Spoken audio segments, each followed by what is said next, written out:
There we go. It's like a catechism. We start off with the ritual that opens up a market. We could be ringing a bell or showing a video. Welcome. My name is Richard McCarthy. I am president of the World Farmers Markets Coalition. We are based in Rome. We operate in now over 80 countries, but a very young organization. I'm not very young, nor is my lifespan of working in farmers markets, which began 30 years ago. But I am not just a fan of farmers markets, but a fan of markets of all types: community markets, street markets, traditional markets, territorial markets, municipal markets. Markets, we know, play an incredible role in food access, as infrastructure,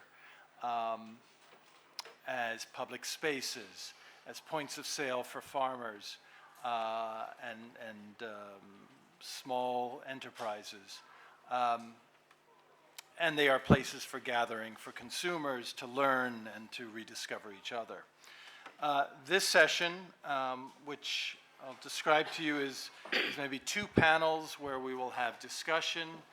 There will probably be some images behind me, like there is of me behind me, to give you some of the visuals. But our hope in this session, which, if I remember correctly, is transforming urban food systems through food markets, I think is important because we know the expression of food system transformation. We almost hear it in our sleep, but what does it really mean? And I think that what we felt was so important is that markets are prevalent in every municipality, in every village. We may enjoy them and we may be part of them. Or as my daughter asked me, having grown up in the farmer's market that I started in New Orleans 30 years ago, she asked me after high school, Daddy, do all those farmers work for you? And I had to explain, quite the contrary. I work for them. But it's quite opaque when you experience a market. It's quite different if you're behind the scenes and you're involved with organizing a market or selling in a market. And is our hope, because there's such a great diversity in the different approaches to markets, whether it's the ownership, the governance, the location, the architecture. The one thing that they do sell is that these are places of pluralism. These are places where when you check out to buy your products, you do not go to just one checkout line. You are almost by design, and this is an ancient design, you are designed to have many transactions with many different people. And this architecture of space means that it facilitates so much more interaction, so many opportunities to learn, both for the farmers and the consumers, or the business owners and the consumers. And so what we hope to present is that there are many different approaches, so there's no one right way to do it, but that these are institutions that are often overlooked. They assume that they must exist because they always have, but that these instead are institutions that require investment for them to function as clean, dignified infrastructure. And then, as I think we get to the transformation question, they're even more important institutions to invest in because they are transformative. We cultivate leadership, they're platforms for learning, and I think, as we have found, and I think certainly in the book that ICLEI prepared, these are fountains of innovation, places that we can really see a glimpse of what may be operating at a small scale in a market. How do we move out from that? And that scaling may be out, it may be scaling up, and maybe we'll find out from our amazing panel that we've got as to what strategies do work. So we'll have these, the panel, and then we'll switch out and we'll ring the bell, and the next panel will come in as we have our round table, and we'll have very brief sort of glimpses into their work, their approach in markets, a little bit like an amuse-bouche. We know that we will not get into the great depth of detail that we would like, but you'll at least know who are the market people and you can find them afterwards. So I am the moderator, and I'd like to be able to introduce our speakers. I'll introduce you all together as one because we have an amazing panel that you can see behind me. Dennis Ande from the Nairobi Farmers Market, Juan Lee here from ICLEI, Anne Trevenant Jones from GAIN, and Etienne Clairbout from CGIAR. CGIAR. And we're World FMC, and so CGIAR.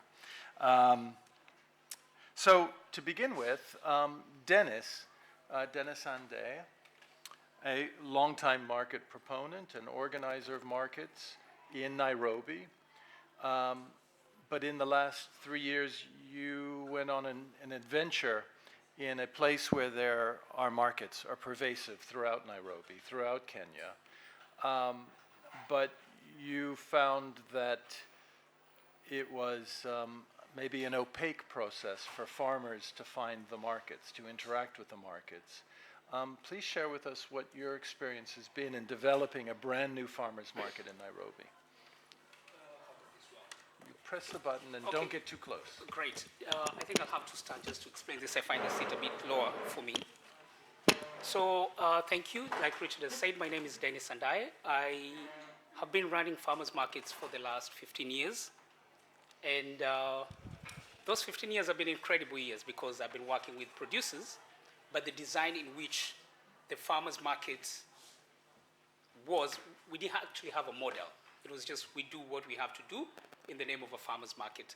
But let me just put it this way, there was a birth of Wild Farmers Market Coalition. I think this was during or either after COVID or something like that.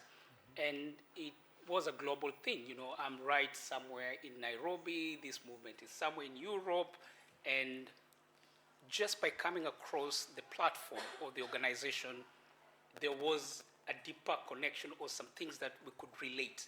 It didn't feel a lonely place because one, many years, what I was doing, it was just you do what you have to do and that's it. And all of a sudden, there's a place where people can talk from different parts of the world, but they kind of speak the same language. What is the language?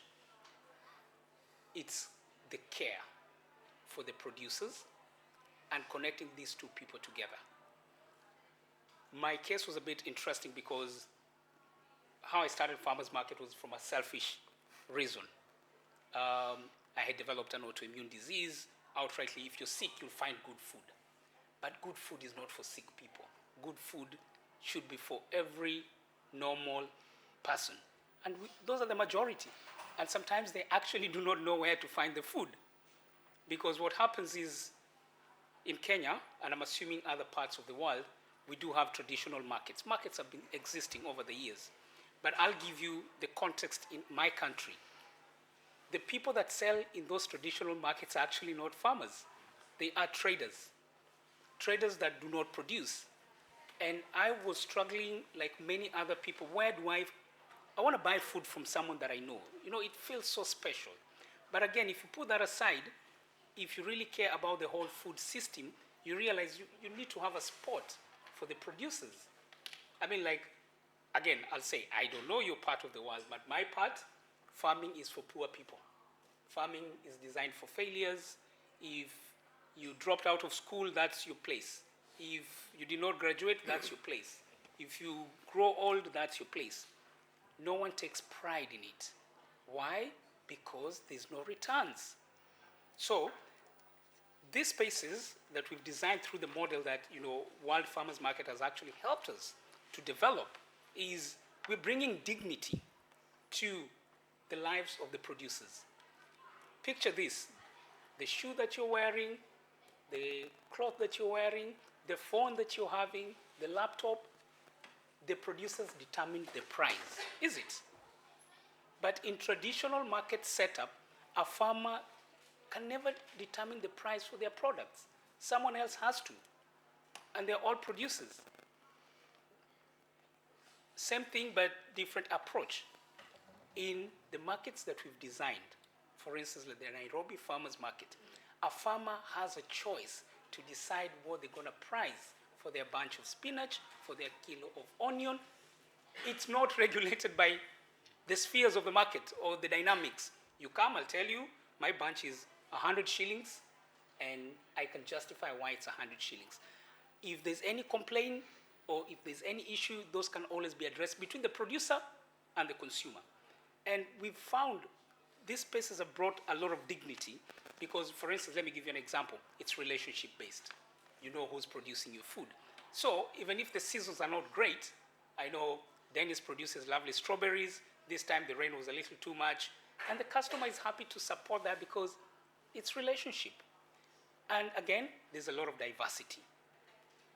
If you go to supermarkets, you're limited. Your range is limited, what you can get. And there's a gatekeeper who decides the aesthetics. How long should it be? How big should it be? At the farmer's market, we celebrate the season. Whatever is there, big, small, medium, a bit ugly, all to go. So, if you look at the model, and it took us quite a long time to also understand and appreciate and also introduce that culture. So we're seeing lives being transformed through the spaces. We're seeing farmers taking pride in what they do. And like Richard mentioned, there's also like a cultivation of leadership. I mean, this thing is not going to happen just by putting those spaces there. It needs some interesting, dedicated, committed leadership to make them a reality. In our context, one of the biggest problems we have, it's not well defined. And who defines? Somebody has to push for some of these things. The government, policies, the local authorities, they've got to come in play. And with such beautiful documents, that define what a farmer's market is, we are able to go and now lobby and say, hey, we want this. We can talk to the consumers to also make positive noise, not to disrupt or to fight, but just to say this is the right way. This is how it's supposed to work.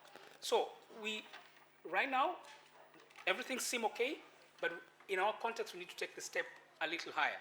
How do we get the authorities in play? How do we get the policies in place? And how do we push to make sure that food, which is so basic, but very vital, the transactions are done properly? Great stopping. Sorry. Dennis, thank you for making reference to the one of the accomplishments of our General Assembly, which we had last week at FAO, which was to approve a position paper on the definition of a farmer's market. One of the things, and this is a great transition to Jovan at ICLEI, is this whole question of Dennis as a social entrepreneur had to navigate what is a very complicated, could be hostile regulatory environment of the municipality, of how do I offer, how do I operate, in his case, how do I bring the farmers into the city, will they be welcome, are there regulations? You've just produced an incredible report looking at markets, food markets as tools in municipalities. We're trying to define what is a farmer's market, what are the different types of markets. What did you find in analyzing what is happening and maybe what are some of the gaps in municipal policies and markets? Thank you, Richard. It's really great to be here on this panel, especially with two of our co-authors of the CityFood Market Handbook. You can also see one of them here. So we have ICLEI. We have recently produced a CityFood Market Handbook for Healthy and Resilient Cities, and together in partnership with World Farmers Market Coalition and GAIN, and two of the co-authors are indeed here.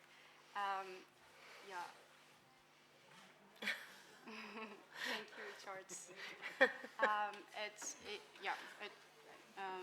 At ICLEI CityFood program, we see food markets much more than a space for trading. We see this more as an important social fabric of a city, bringing different people from different background, different walks of life, and also bringing culture, identity, and livelihoods, and those are all woven together through foods. And local governments play an important facilitator role here to make sure that markets are operational, inclusive, and vibrant.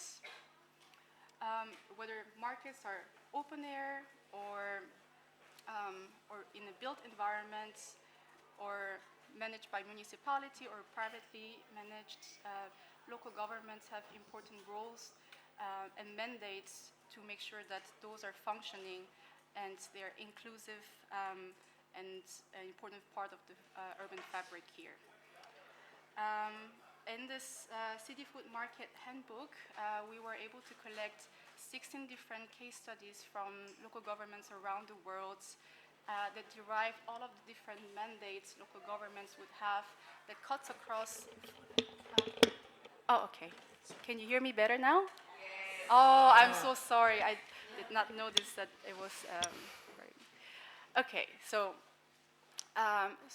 based on the 16 case studies we derived, and there were also quite a lot of cases where municipalities indeed played an important role, also bringing farmers to the municipal markets as well, and giving a lot of incentives for the farmers to be able to sell in markets.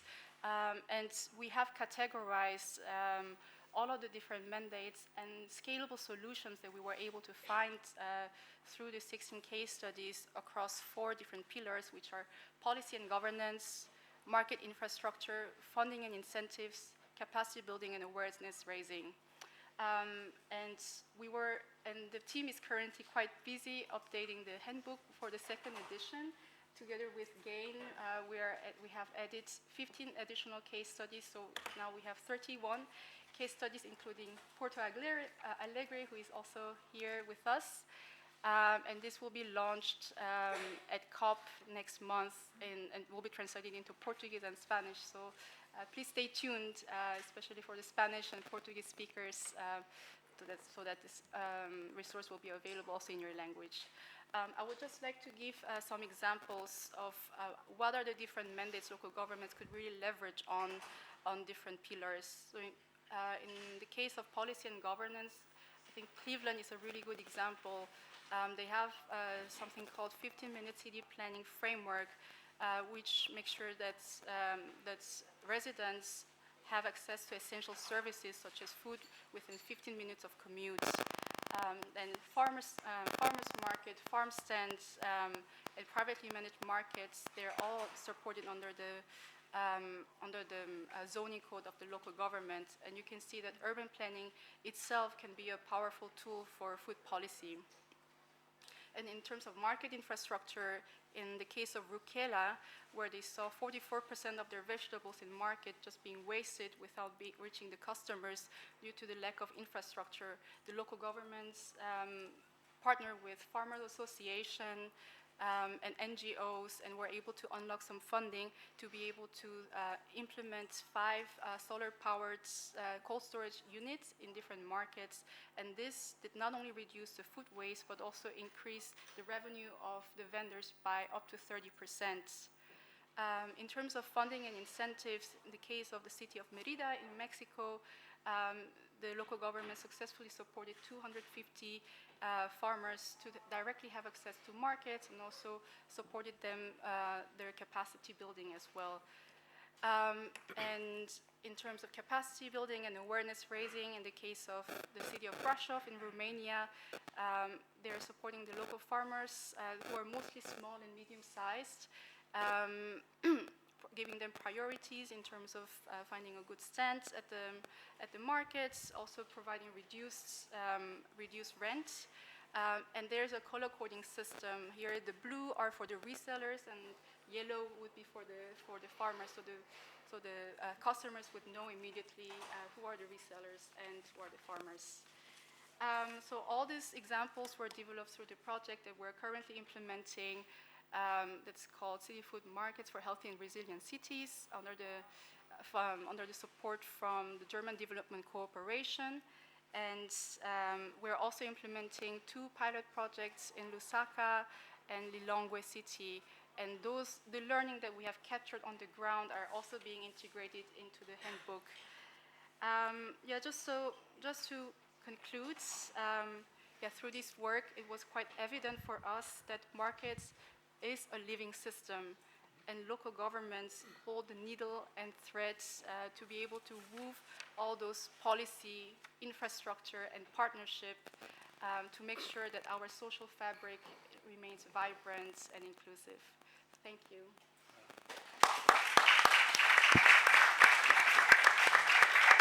Thank you, Jovan, and thank you in particular for highlighting on the Romanian example the level of transparency that is attempted in the market, so that you as a consumer know what you're buying from and who, and the potential for there to be a method to how markets operate, whether the city knows how many markets operate. We know from past surveys that the municipality may have no idea how many markets operate, because as we know, the market may even predate the city, because as archaeology has taught us, markets have existed long before agriculture. Trading, predates that. And for that reason, it is so glad to have the anthropological insight of Anne Trevenant-Jones from Gain, whose love for markets, I think, is as deep as mine. I think my most memorable market moment is when I almost was run over by a motorcycle carrying a large tuna in the Denpasar market in Indonesia. And I thought, this is crazy. Who runs this place? I felt more alive, I think, when I almost was killed by the tuna. And I think it is this sense of vibrant place that is difficult to pin down, difficult to put into the categories of how we like to understand markets. But GAIN is particularly interested in the food access and nutrition, and the prevalence of markets are everywhere, especially in the global south, because they haven't been demolished by progress. But how do we work with them? How do we make sense of them, especially the traditional markets? Thanks very much, Richard. Is the sound working? So yes, you will always find me in a market. I will be there all day if I could be. But from GAIN, we see markets through the lens of nutrition, but systemically, being able to ripple out. Investing in a market for a city means actually investing in everybody in the food system, from the vendors to the consumers to the SMEs in the value chain, all the way down to the farmers. And obviously we don't work on farm, but we work immediately off farm and right through to city governments. Because it's about more than providing food, more than providing enough food, it's about providing nourishment so people can thrive, so cities can develop their local economies, so that we can live within those planetary boundaries. For us, it's about biodiversity is about good nutrition all year round, and climate smart nutrition. So all along our chains, we have these questions in mind, particularly because we work with those most vulnerable. We want to make a difference and leave nobody behind. And we are seeing an increase in malnutrition in all forms, so from stunting to obesity, overweight, and then more importantly, the micronutrient deficiencies, those ones that you really do need to thrive. So in some of the countries that we work in markets, Mozambique, for example, 93% of the population cannot afford a healthy diet at $3.60. Tanzania, 85% at $2.90. So we are very specific to our countries and our local areas. Indonesia, 71% at $4.70. But that, of course, betrays the fact that one of the biggest challenges we have in Indonesia is rising obesity, particularly amongst children. So we're having policy being lived every single day in these markets. It's been imagined, it's been negotiated, it's been who is legitimate, who has a voice, who's excluded, how are these managed, how do we make these markets ready for further investment, in what way? So actually, GAIN, at the moment, we have invested in more than 15 markets. We decided what is an entry point. I mean, there are many entry points, but where do you pull the string so that you can have a ripple effect and you can synergize? And so we work through city governments and local governments because they have a mandate, many mandates actually, that overlap around markets. So they either own and or manage a market. Those are the public markets. They may have rights to the urban planning, waste management, basic service delivery, wash, food hygiene and safety. So there are a lot of mandates that come together and across different government levels that enter into a marketplace. That's why we always say lots of levers can be achieved by pulling one thread in a market. But it's also about knowing more about that. So yeah, across all these different markets, we have had a range of experiences. In fact, our first experience started in Cyclone Idai in 1999 when it hit landfall in Beira in Mozambique. It basically decimated the cities, and all the market roofs either were blown off or the markets had collapsed. So there was simply no resilience. There was flooding, there was cholera, and people were starving. So GAIN got involved more in an emergency situation. How do we feed? How do we build back better became our motto in those times. Putting roofs on, putting climate smart IRB sheeting, positioning at the right pitch that at a later point a solar panel could be put on, passive cooling, water tanks for rainfall, all of these things coming together, and then at the base, multi-stakeholder governance. Having governance management panels where city government officials were on board, market vendor leaders, market committees, consumer groups on board, making decisions that work for them so that you could have longevity. And actually, we're very proud of the Beira situation because it's one of our longest lasting management committees that GAIN is no longer involved in. It continues by itself. What has been interesting in those cases is that we learned a lot of lessons because we were immediately hit by COVID. So our work in markets expanded to 5 markets in 5 counties in Kenya, to more markets, in fact we have Pemba here.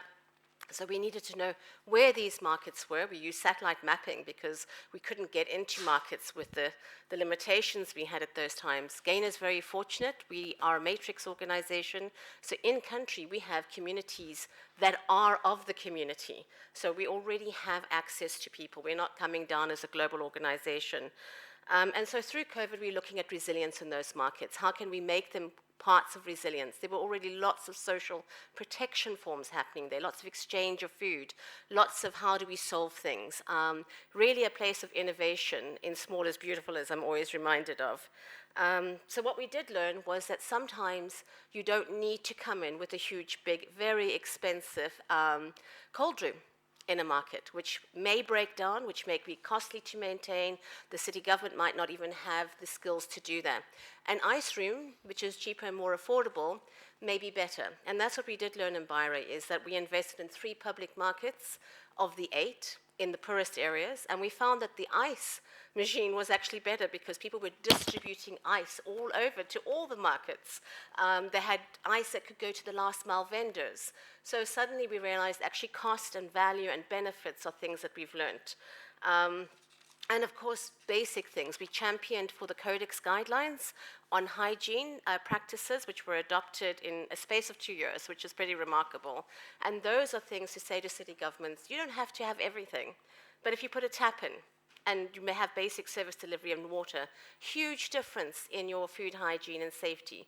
Because why is that important for us? Not so that people only get sick from food, but the minute your food starts to deteriorate, so you have all this high nutritional quality at farm, as it comes through the system into the farm, into the markets, and it gets handled badly or it goes through waste, you're losing the nutrient quality, even if you can still eat it. So for us, we always want to share as much as possible to as many as people as possible and use the solutions and leverage the different relationships in markets. And that's one of the things we have done, is to actually look at data. Data that works for the people that need it, not data that is, for example, food loss and waste from a 2011 report that does not do justice. We embed people in their stories. Tell us about your relationships. What is your relationship with your farmer? Tell us how you're bringing the food here. How are you communicating with your city government? How are you doing these things? So that for us, it's about people finding their own solutions, of course, drawing on the best practices that we know about, but at the same time, being part of that solution. So it's not a top-down situation. And in fact, we've had a lot of success in that. People being able to leverage all the different relationships by mapping, basic community-based mapping tools, working out those relationships. We found where there have been extractive relationships. For example, universities taking data from farmers and vendors and not returning those. We found out that every vendor is a food systems champion. Why spend a huge lot of money on communication campaigns when every single day your vendor is talking to a farmer, is talking to an SME in the value chain, is talking to a consumer. Those are your champions. And little bits of money. People always say there's no money at the base of the pyramid.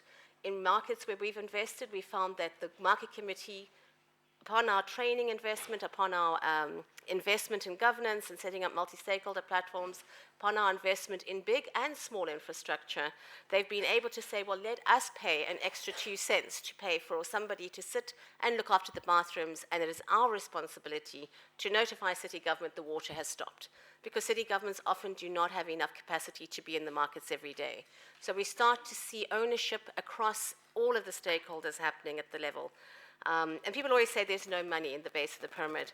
I remind everybody of M-Pesa, which is an African mobile finance organization that deals with base of the bottom of the pyramid, consumers and vendors. You'll always see one in a market in Africa. They've been operating for 30 years. They transact with 51 million customers across Africa and make 314 billion a year. That is the base of the pyramid. There's tons of food. We know from our data from GAIN that when vendors and consumers are buying their own food, vegetables, they have a higher dietary diversity score. That links to SDG 2 indicators. So even a quick dietary diversity score, being able to know the dietary nutrient quality of change and shifts in your marketplace, of seeing, is something going positive? Are we going into a lock-in? City governments need that kind of information. And they do tend to know where their public markets are or their public and private markets are. And that at the moment is an entry point because we know these markets are connected to last mile vendors, to other markets. And so the ripple out effect is what we're hoping to create, a culture of ownership and agency around nutrition in markets. Thank you.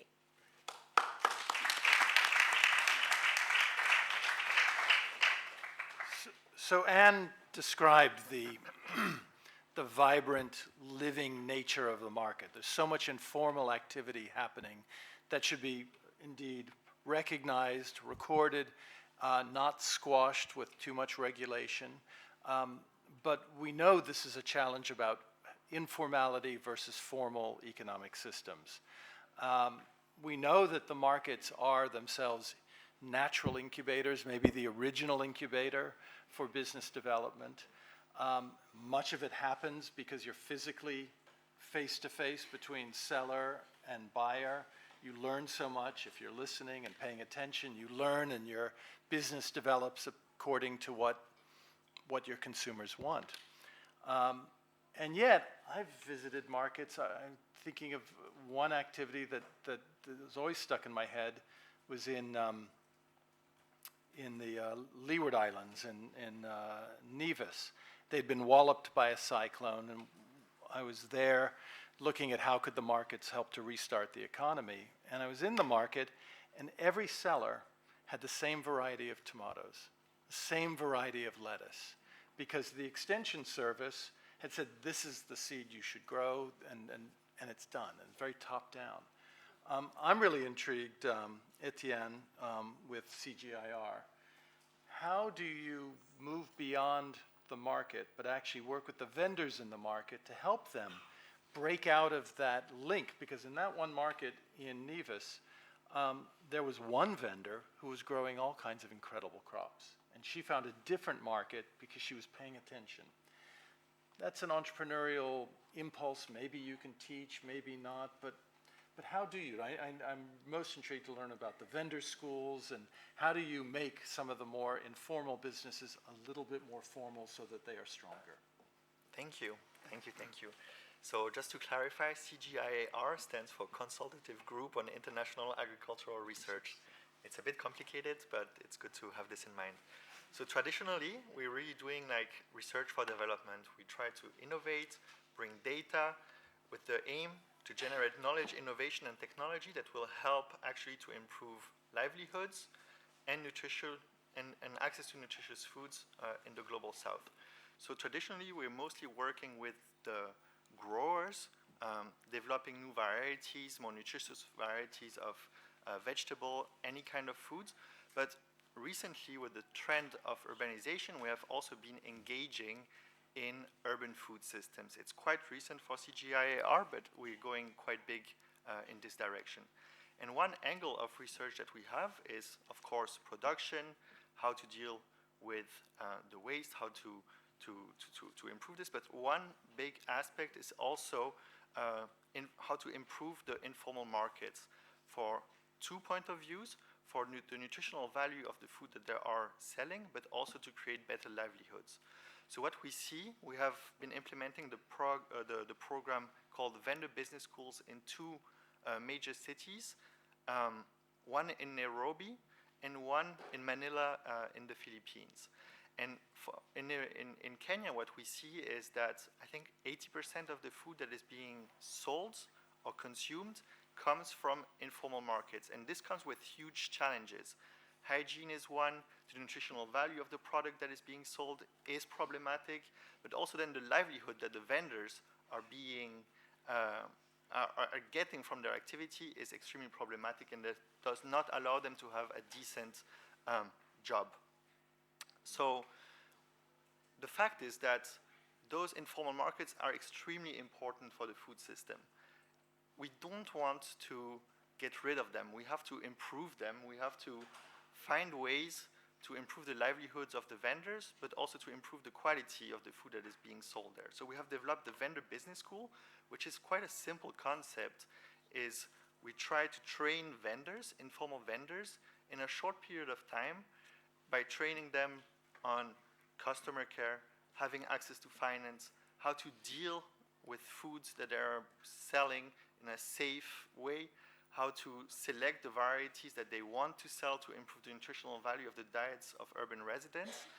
And we see in the programs that we have made that this vendor business school does have a major impact. So in Nairobi, we saw that for the Kenyans, we saw that in average, street vendors that have benefited from this program had an increased revenue of 10,000 shilling per month, which is roughly $80. So this makes a huge difference regarding their livelihoods. But then also, vendors that went through this vendor business school have 3 times higher chances to adopt safe product handling practices. So the quality of the food that is being sold there is also tremendously higher compared to vendors that have not been taught good practices of safe food handling and commercialization. Last but not least, what we see in Nairobi, but also in Manila, those street vendors, they often face other issues like harassment from public authorities. They're being completely abused by the financial system when they try to have access, for instance, to credits to improve their activity. So what we see there, they also face a better empowerment, and they are in a better position to negotiate a loan, for instance, that will allow them to expand their activity. Once again, what we do not aim to get rid of those informal markets. We want to strengthen them, and this approach has been proven to be quite successful. So successful, indeed, that in Manila, the municipality has decided to overtake the program, to adopt it, and to include it in its municipal urban food system policy framework. We're aiming to do the same in Nairobi. We're aiming to do similar activities in other major cities in the global south, but this is one example of the work that we are doing regarding the strengthening of the informal food markets in the global south. Yeah.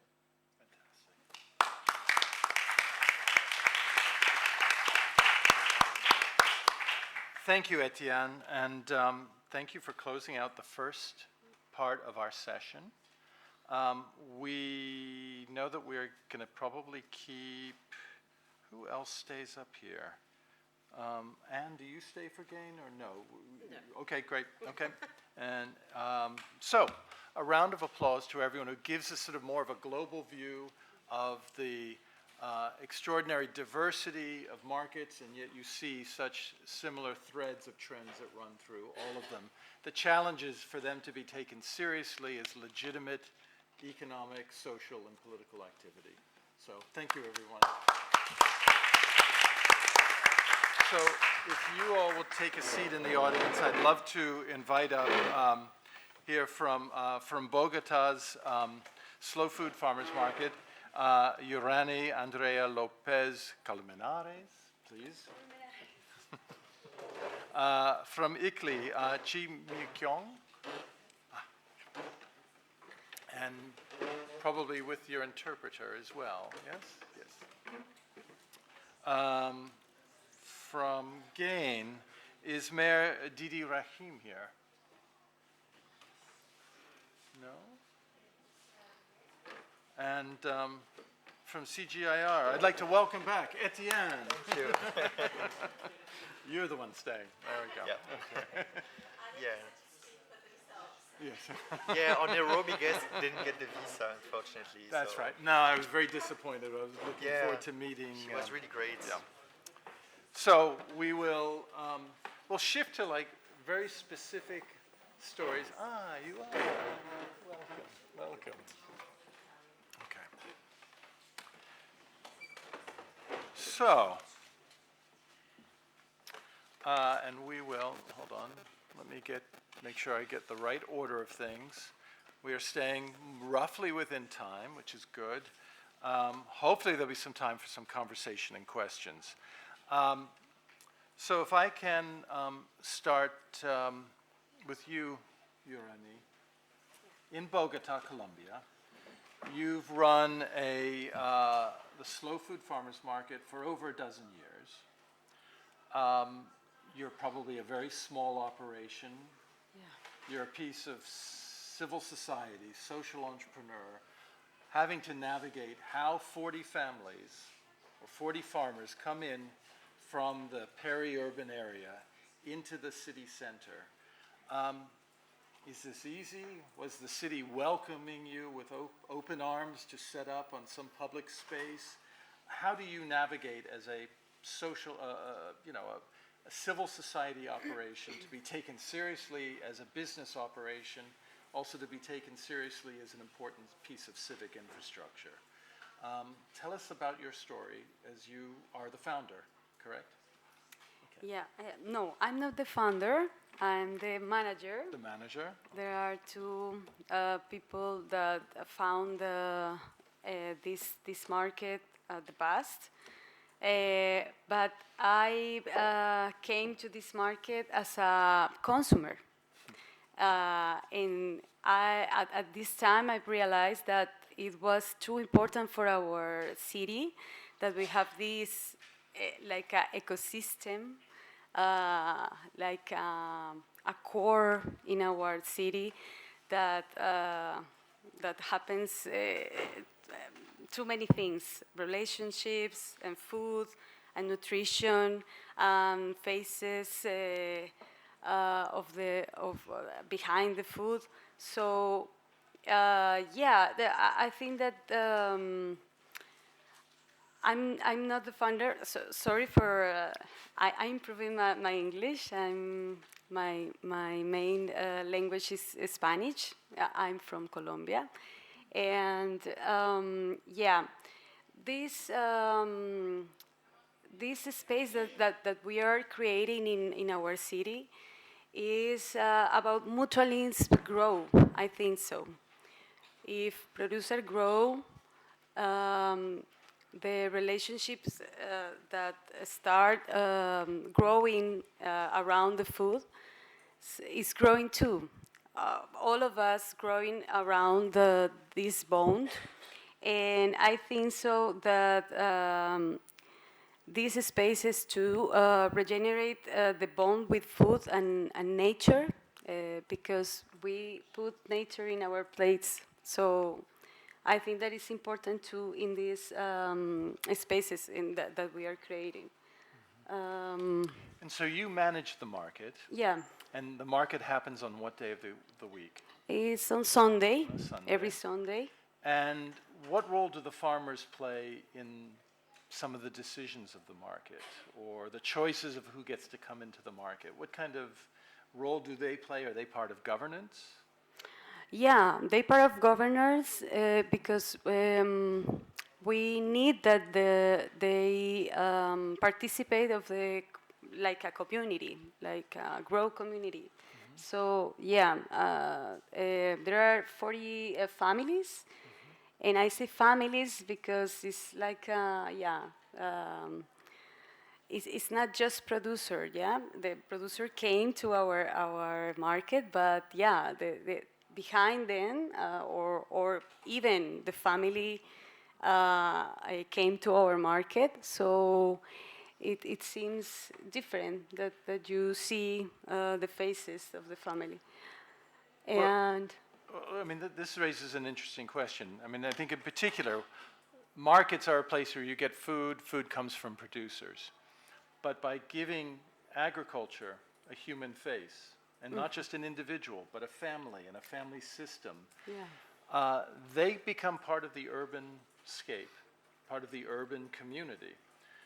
Do they voice what their concerns are as rural farmers who come into the city? Are they part of like any kind of urban food conversations? yeah, I think that yeah, but sometimes we just see like producers, yeah, and I think that is not the whole the complete ecosystem, because I was saying that it was mutualism's growth. So it's not just a producer there and I'm just a consumer, because all of us, if we want, we can produce our food. And in the other way, we all of us are consumers, even the producers. So it's like a game all the time, yeah, like a role game, role play all the time. So I think that when producers came to our city, maybe not all of them feels welcome in our city, because it's too tough sometimes. Do you think they would come if you were not organizing the market? Would they come on their own to try and sell? Again, please. Would the farmers come to the town if there wasn't a market? Would they try and sell on their own? Yeah, they try not to be too much in our city, because Bogota is sometimes it's a crazy city. It's too much. It's intimidating.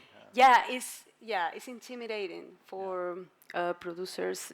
So yeah, we try in our market that they feel that is part of our community. Yeah, and families that visit the market, they are very happy to see faces. You know, it's not just food. And yeah, I take this. Oh, it's very nutritious and have a lot of vitamins. And yeah, but I think that principle is the bone that your construction all over every Sunday, this bond that you are construct with the families and becomes like a habitual ritual that just continues to build the strengths between town and country. Yeah, you are you are this construction of confidence, no? Because in the society, maybe confidence is not. We don't confess the other people, yeah. Now in the actual society, so I think that in these places you again you regenerate this confidence, and yeah, it's that's why it's good. Okay, thank you, Yorani. Thank you. So I would like to turn attention to South Korea, and forgive my pronunciation. Is it Yangswang? Yangswang, South Korea? Okay. So this is on the very southern part of South Korea. Probably beautiful produce, beautiful climate, so incredible nutritious food around that doesn't always easily make its way into the city. If Yorani's approach has been, there's not an infrastructure to bring the farmers in a dignified fashion. Therefore, it was led by civil society. But in Yangsuong, you've developed an actual physical shop, a store, where the farmers' products are sold. And I'm most curious to find out, I've seen some of this take place. I've very rarely seen it being led by the city government, so the leadership of the city. This is an extraordinary innovation, and please tell us about your operation. And I think we may have pictures for it as well. Yeah, there we go. So please. 장성군은 지난 10년간 인구 감소, 농가 소득 격차의 문제에 직면했습니다. 또한 대형 유통업체 중심으로 공급이 많아져서 지역 농산물의 접근성이 악화되었습니다. 그래서 저희는 생산자와 소비자를 연결하는 공급망을 구축하였습니다. Okay. Over the past decade, Changsong County has faced complex structural challenges, including a decline in the rural and youth population, as well as widening income disparities among farming households. In addition, the expansion of large-scale retail supply chain weakened the complexities, local agricultural products, and inequality in food accessibility. At the time, excessive intermediary distribution cost in the agricultural supply process persisted, resulting in relatively low income for farmers. And to address this issue, Changsong County established a short supply chain model that directly connects producer and consumer, aiming to achieve both stable market access for farmers and improved food accessibility for local residents. And this is why one of the motives is to Changsong County has its own directly store chain. Can I ask, so what I hear Yeah. is a market that was led by the city, recognizing that the farmers were having difficulty accessing the urban marketplace. In this model, who owns the product? Does the market organization buy the product and then resell it? How is that sort of handover of profitability, the transactions? Because this is a very interesting model. We see a little bit of this in the rise of farm stops. But tell us about who manages it, how many people, how many days it's okay. open. 그러니까는 이제 이거에 관련해서 그 마켓이 직영점이 일주일에 며칠 여는지 직접적으로 어떤 식으로 물건을 사서 공급을 하고 그 이윤이랑 이런 건 어떻게 분배를 하는지. 예. 일주일 내내 이제 월요일 금요일까지 하고. 저희가 크게 세 가지로 나눌 수 있는데, 첫째 이제 운영은 일주일 동안 하고 있고요. 생산자와 중심의 수익 구조를 확립하고, 둘째는 소규모 가족 농의 자립 기반을 강화시키고, 그리고 농협의 일자리 창출과 사회적 포용 확대를 하고 있습니다. Okay, let me read prepare answer this for easy for us. Okay, thank you. And the first achievement is the establishment producer-centered income structure. By establishing local food direct sales store, Changsong County expanded its agricultural distribution network to Gwangju, a nearby metropolitan city, significantly enlarging our regional market scale. Through this initiative, the county built a virtuous cycle of production and consumption worth approximately 10 billion Korean won annually. enable farmers to secure stable sales channels.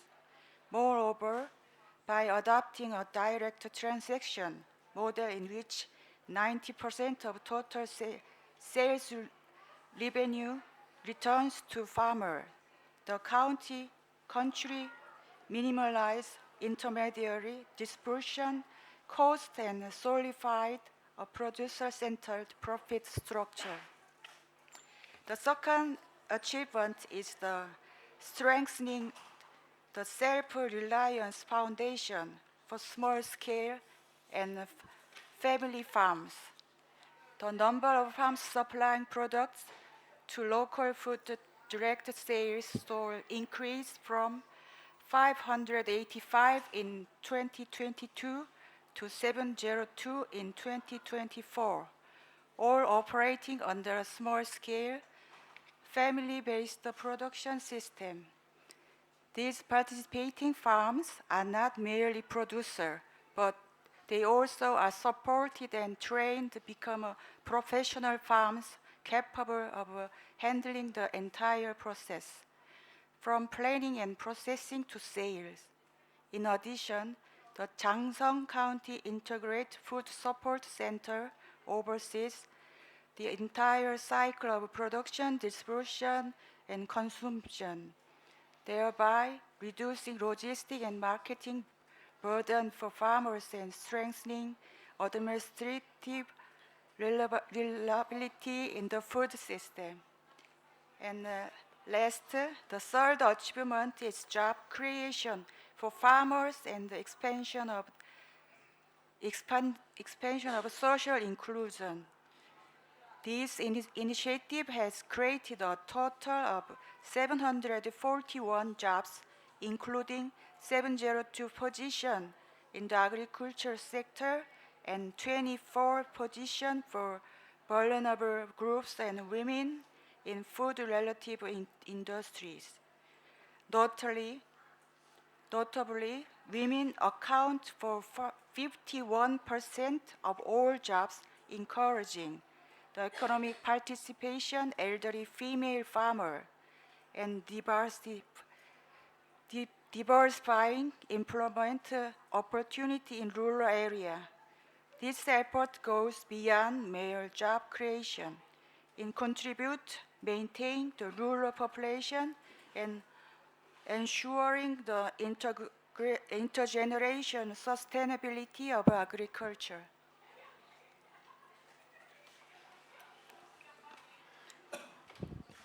So this shows, as we were discussing earlier, markets as business incubation, job creation, and in particular the role of women in agriculture are elevated.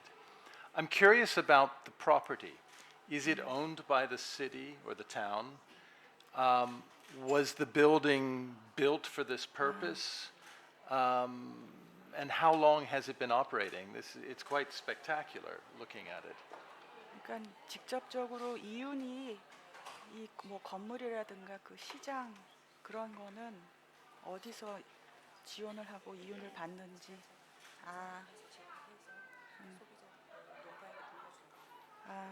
The building or any infrastructure is based on support by Jangseong County.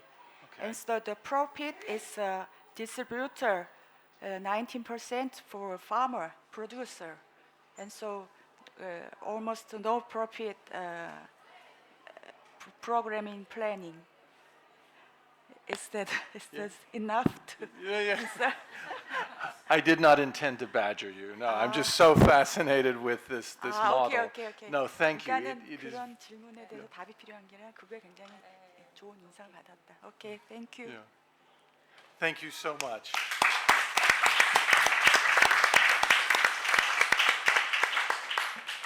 So we are seeing there are different kinds of models, different points of intervention, different kinds of governance, location. And I think now, if I can turn to Gain again, Mayor Didi Rahim, you are mayor of Bogar City, but even before you were mayor, you were deputy mayor. And you took a real interest in what is, as we know, I mean, this is true with cities, it is true with markets, is if you are a tourist destination, it's a great thing and it can be a great challenge because tourists can overwhelm your city. One of the worst things that can happen to a market is it gets discovered by mass tourism and then you're swamped with tourists and the vendors may be prepared for it. The local shoppers may say, well, I just lost my market because everyone who's visiting is here. So it puts a lot of pressure on these institutions. But places have real cultural assets, traditional dishes, ingredients that are maybe being forgotten by the industrial food system but are still alive in the markets.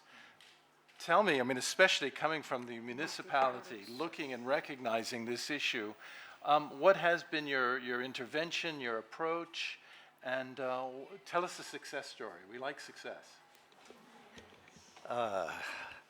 As we still learn about how to manage street vendors overall. But thank you.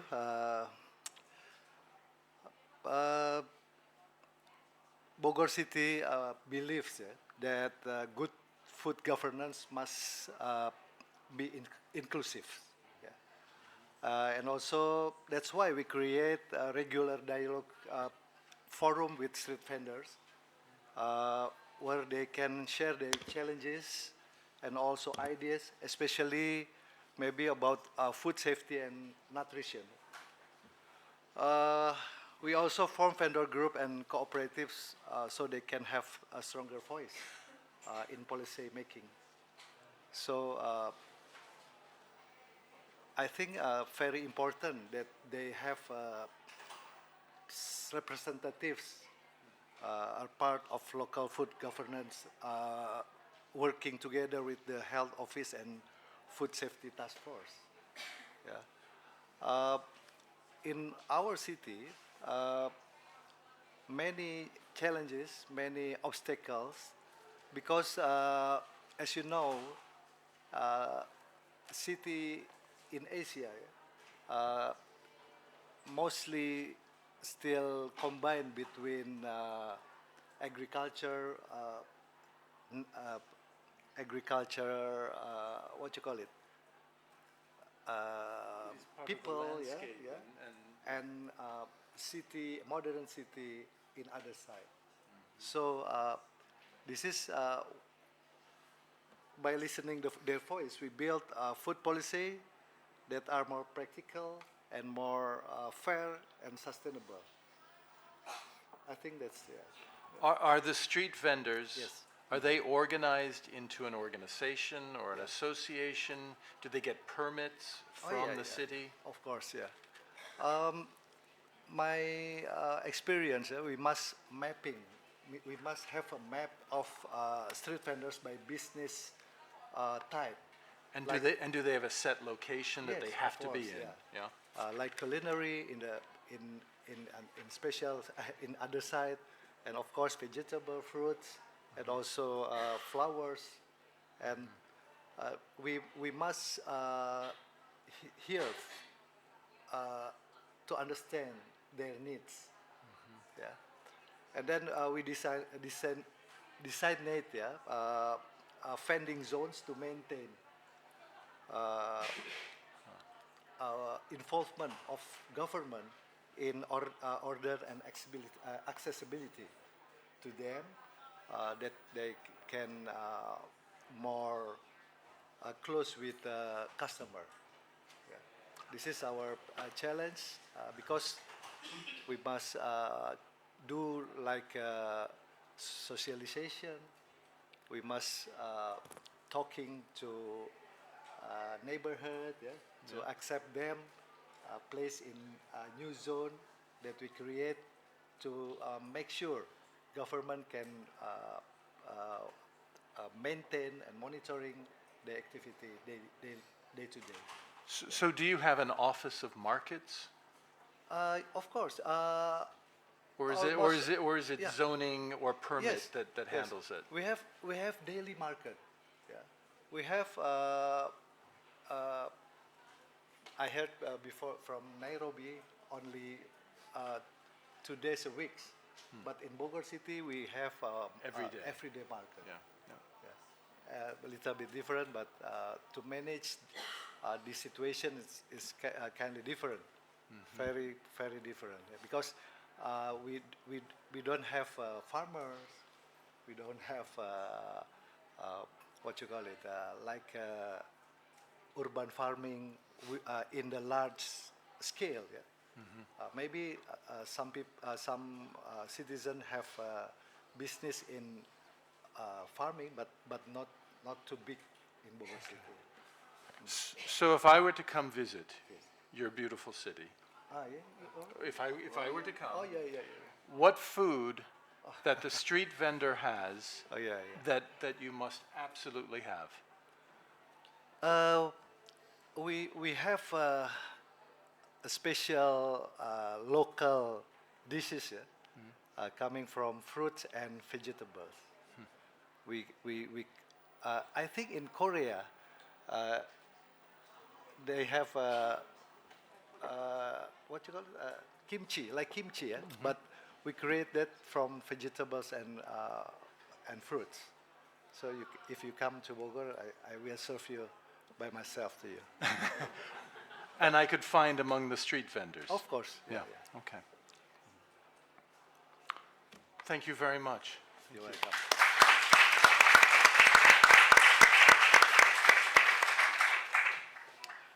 Now, Etienne, if I can turn back to you with CGIAR, you first presented on the issue of what kind of training and capacity building for the farmer, the vendor, maybe the vendor in the market. We hear from these different experiences, it may be through the lens of what helps the farmer gain access to a market, what helps a business in the market navigate, say, complex municipal guides and whatnot. But we also know that markets have emerged because consumers said, I'm not gaining access to the fresh food or the traditional food or the foods that I want. We know that the emergence of markets, and I can speak from my standpoint in the United States, was largely out of a desire that I cannot find local foods. But not everyone is available for when the farmer's market is open, or they don't know about them. The launch of inventive programs for nutrition education or nutrition incentives, or ways to bring children into the market through schools. What sort of work are you all doing looking at from the lens of the shopper and the consumer? That's a very complex question. Yeah. So first of all, apologies. It was supposed to be a representative of Nairobi being here. She could not make it. She didn't get the visa in time, so it's me again. So we have a variety of intervention. Of course, we have the vendor business school to strengthen the capacity of vendors, improve the livelihoods, but also improve the quality. But from the lens of the consumers, what we do have also is we're working with small-scale enterprises and allowing them processing the foods in a better way. For instance, thank you. For instance, in Kenya, what is very traditional foods that is very present and that the kids, for instance, eat almost every day are mandasis. They're often deep fried, have very low nutritional value, and we are working with processors, with small-scale enterprises to integrate some of the products that the CGIAR has developed with biofortified flour, for instance, based from orange flesh sweet potato. So then in the end, they're consuming foods that are still traditional, that are not more expensive, that are exactly as affordable, but the diet is extremely improved by a higher intake in vitamin A, all kinds of vitamin, all kinds of micronutrients.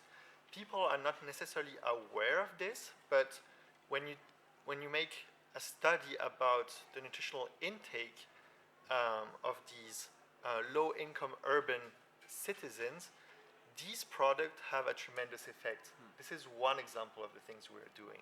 But also what we are doing is we are really trying to understand the preferences in terms of what way do they want to have the vegetable cooked in order to have, so that it matches to their traditions, so that it matches to their preferences. And according to their preferences, we manage to breed new variety of products that are transformable in a way that is compatible with their traditional way to cook, but again, it increases their nutritional value intake. So there's lots of intervention. One other intervention I'm thinking of, this time in Peru. Peru is extremely nutritional diverse. There's amazing food to be found there, but even in Lima, which is by far the richest city in the country, I think over 60% of the children have anemia, and this even in richer neighborhoods. So you can imagine in informal neighborhoods, the state of the nutritional value of the diet is really catastrophic. And so we really try to foster urban agriculture and peri-urban agriculture, but this comes with a lot of challenges. So what happens, for instance, is that lots of food is not being sold, is being left in the field because it grows a bit outside of the season, it does not look good. There's lots of reasons why. So we have developed a business model there where the food is being harvested, it's not being wasted, so it saves cost for the farmers, because otherwise they would have to get rid of the food, which costs something. But instead the food is then being sent to local food banks and being utilized for communal kitchens, for instance, where then the poorer citizens still have access then to nutritious foods. So these are all models that are working, are extremely effective, and we are looking for partners to be able to scale them out. So what we are doing is research. We try to find models, innovations, knowledge that are helping improve the sustainability of the food system, both in terms of resilience, but also in terms of nutrition. And we are then trying to find partners, local partners, NGOs, big international organizations, local governments, to adopt and make these innovations widely available to have a proper impact. I'm not trying to completely respond to your question, but I was trying to give a little insight. So please feel free to ask other questions. No, I think those examples are marvelous. It is the fact that these are three-dimensional institutions. Yeah. There is the farmer's self-interest, and then in many cases the vendor who buys from the farmer's self-interest.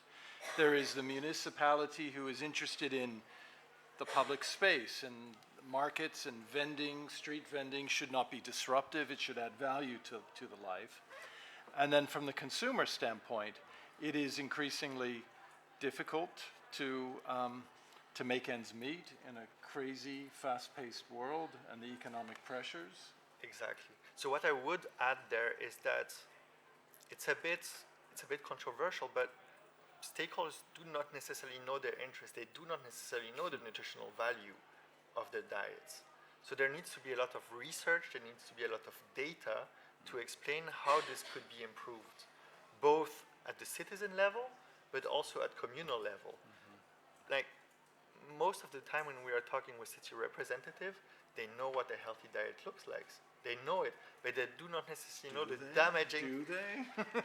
At least in the cities we are working, the staff is very competent, but they do not necessarily know like the really catastrophic consequences the food swamps that are existing in the city do have on the population, but also what consequences it has economically on the long run for their city. Yeah.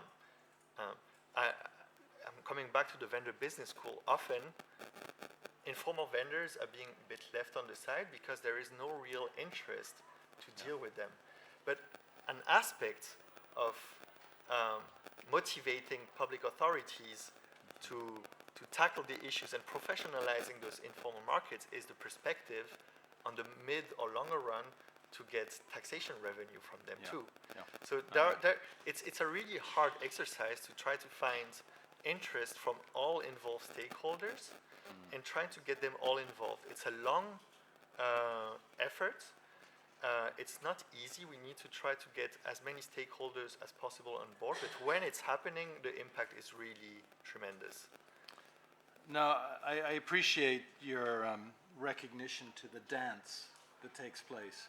If you're an informal vendor and you do not want the government knowing about your work, you just want to carry on with your business, that can work. And I'd say this is the role of farmers markets, to shield the farmer and his or her informality. But when the city government comes through and recognizes the balance between how heavy and how light to be, this does speak to the complexity, but it does begin with recognition. Why we need to map our cities. Where are the markets? What kind of markets? What are the kind of impacts we can expect from them? Well, we are a few minutes away from this hot session ending. I really want to, if we could have a round of applause for this second panel. Thank you for sharing your hands-on experience. Are we allowed to ask if there are any questions, and if we have time to have that kind of interaction? I don't know if we need a microphone sent around or just a show of hands.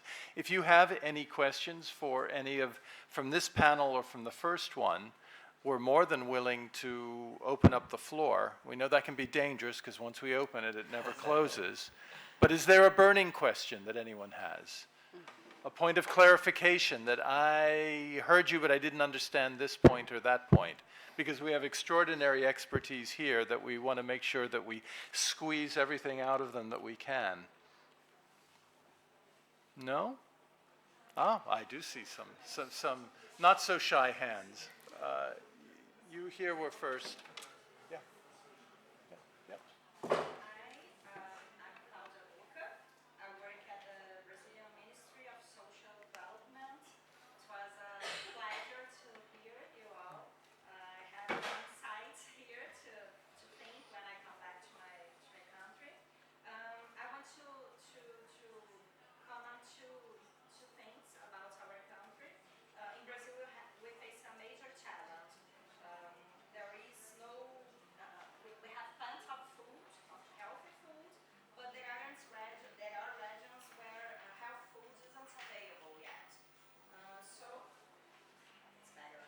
Processed foods are present in many cases, in many areas, but health foods aren't.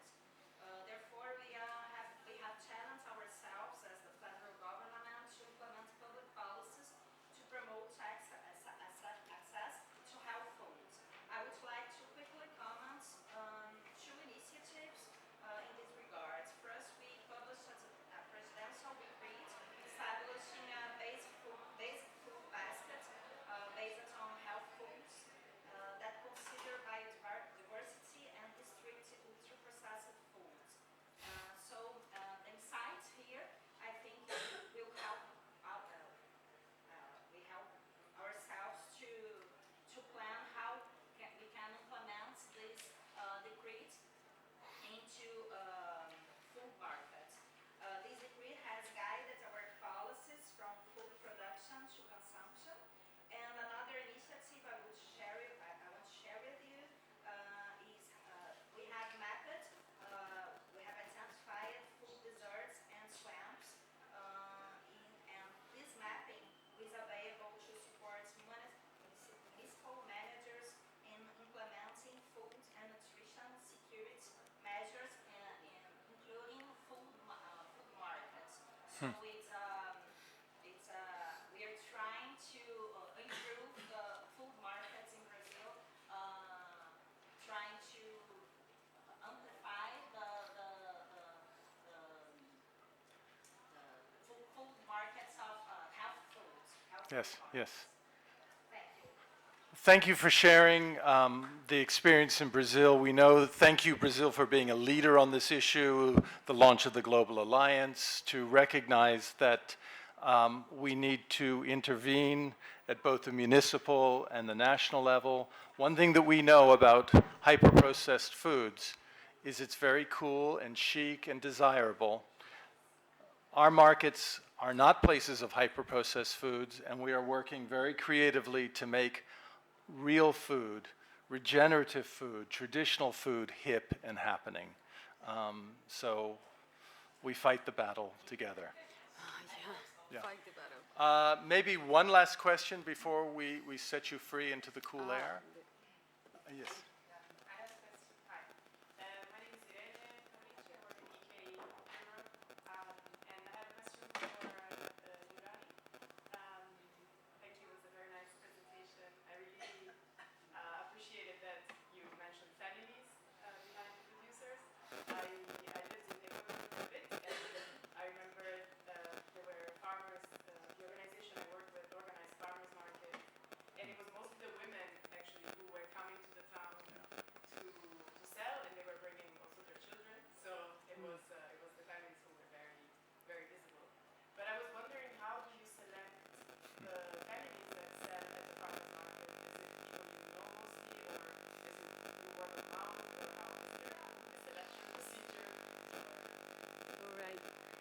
So yeah, we have like I don't know how did you say that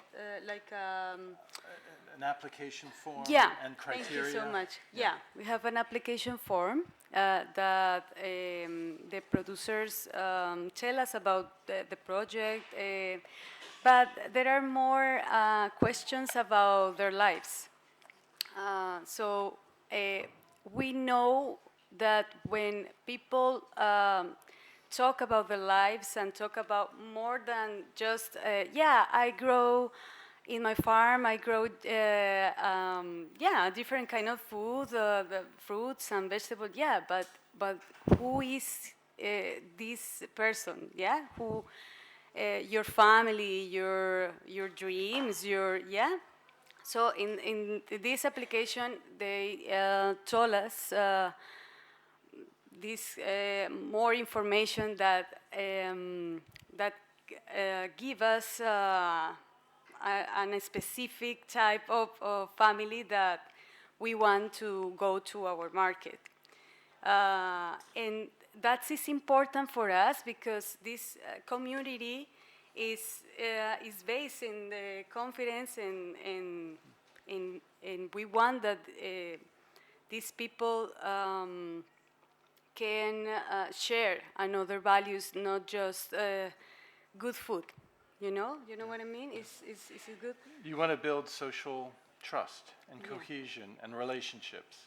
Because I think whether we're talking about a traditional market or a new farmer's market with a political agenda, it is all based on relationships. And when that relationship also involves a city that welcomes in markets and supports them, then we all win. Yeah. I think we are done. Thank you for joining. Thank you for a round of applause for maybe our first panel to stand up.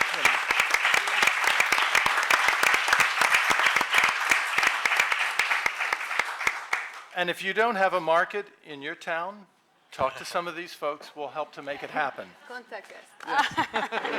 Thank you so much.